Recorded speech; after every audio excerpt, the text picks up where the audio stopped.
Managing partner and senior portfolio manager with Crosspoint Financial, IA Private Wealth. How are you, sir? Good to see you.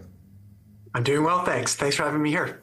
So now, in terms of the Bank of Canada tomorrow, the expectation is for a rate cut, and then, of course, we'll be parsing the language from Tiff Macklem. What are we expecting?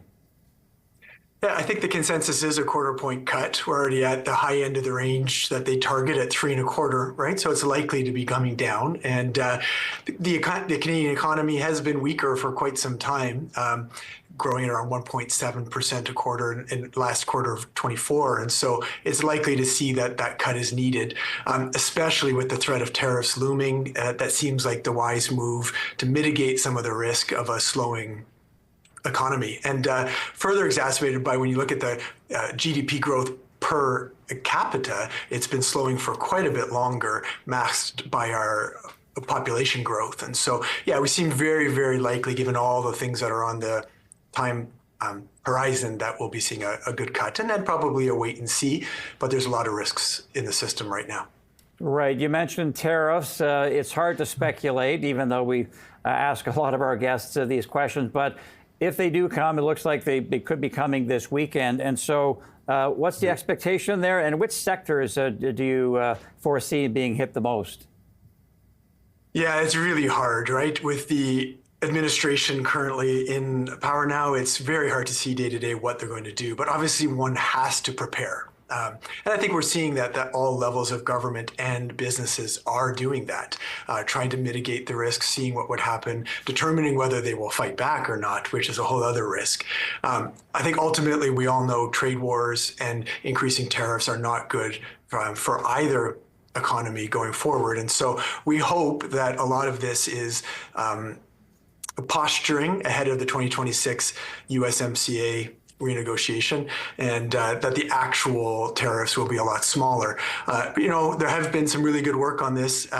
Ivy professor Andreas Schotter did some work recently redoing models saying that, if there was a 10% tariff, you would see over 500,000 job losses. That's what Premier Ford, I believe, was quoting recently, and 25% tariffs would have even greater impact, almost upwards of a 6% GDP hit, which actually the Bank of Canada found they did a 2019 study when this topic was also on the news front, pointing to a higher GDP hit as well in that 6% range. So if we're expecting to see tomorrow in the release actually a redo of those models that the bank did in 2019, that'll be really interesting to see what they say the hit could be with a higher tariff.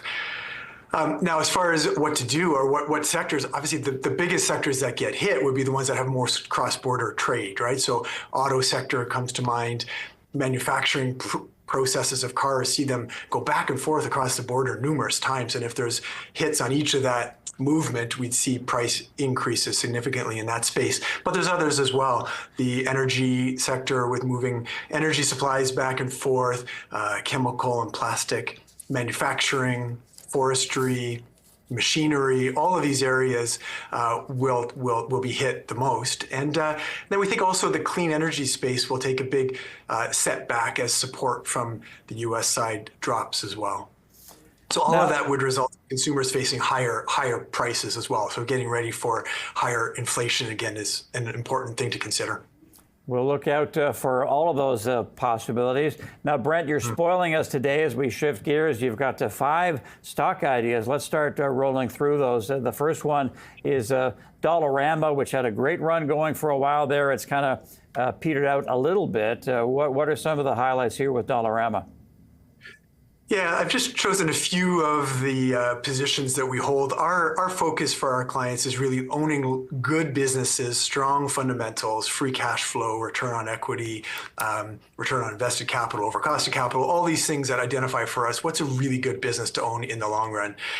Dollarama has been that for many, many years. We love the fact that it's owner-run, ownership percentage is high. That alignment is really key, and we love to look for businesses. They're harder to come by.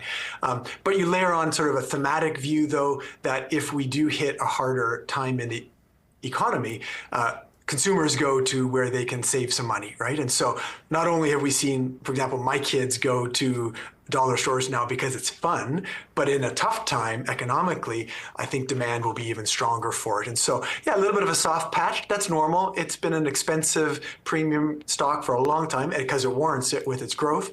On pullbacks like this, that's a really key time to consider adding.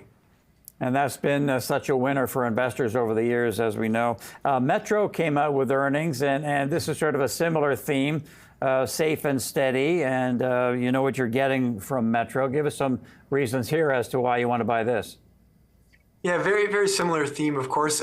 Has a similar owner occupied theme, good shareholder representation from the owners. We just love the food theme, though. We think you'll see that in some of the next picks, too, that, what do people need at all times, and no matter what economic cycle we're in, they need to eat, right? They need to live somewhere, and the basic things like healthcare, et cetera, have to occur. So Metro has a broad range in that with their pharmacy space that I think they're growing and expanding that. They were announcing that in the last earnings. That's really great. That'll catch up to some of the other grocers. And but they have other areas to unlock as well, we feel, from other products in the grocery stores they may choose. And management is very aware of this, that they could put in clothing and kitchenwares and things that the competitors have also done to unlock more earnings growth. And the real estate side also is another unlock where they own a fair bit of real estate. So we like the space. Boring is good. Good companies that are run well and growing at strong earnings rate growth is important. And Brent, you just used the expression, people have to eat, and that ties in with Nutrien, which really has been out of favor for a couple of years, but you like it here. Give us some reasons why. Yeah, we do. It's just part of that vertical, right, of food. So we like the fertilizer inputs. That's all part of that value chain of farmers will need to grow their efficiency of the arable land that they manage. And so the demand is there. When interest rates go up, farmers may wait. When crop prices were low, farmers have less cash flow, so they wait to buy, but it's inevitable that they will have to buy. And we also felt like Nutrien shot up quite high a few years ago with the Ukraine war, where we lost a lot of supply, and it shot probably too high, and it's spent a couple years consolidating now. Given the backdrop of needing to eat, farmers needing to buy eventually, interest rates coming lower, making that more likely purchases to increase, we think it's a really good position to be owning now, and management is really, really solid. And then just lastly here, in about 30 seconds, if you could, you've got two more names. I'll let you pick which one, Waste Management and Berkshire Hathaway. I love them both. Berkshire, I'll be really quick on Berkshire. That's what we grow up listening to, watching. Love the team behind Warren too. Great growth rates. But Waste Management is just a really well-run business. We think that their metrics of return on capital and growth rates are solid. I mean, it's the same thing with food. Garbage needs to be picked up, and municipalities will not stop that lest they face the wrath of voters, right? So that demand is solid. We love businesses like that. And I think a little bit of an unlock is they're sitting on a lot of pre-zoned land that, the not in my backyard thesis applies here, where they will be chosen if new landfills need to be expanded on or built, and they own a lot of that. I don't think that's priced in, that ownership of land priced into the stock yet. Okay, thanks for your time, Brent. We appreciate it. Pleasure. Thanks for having me on. All right, Brent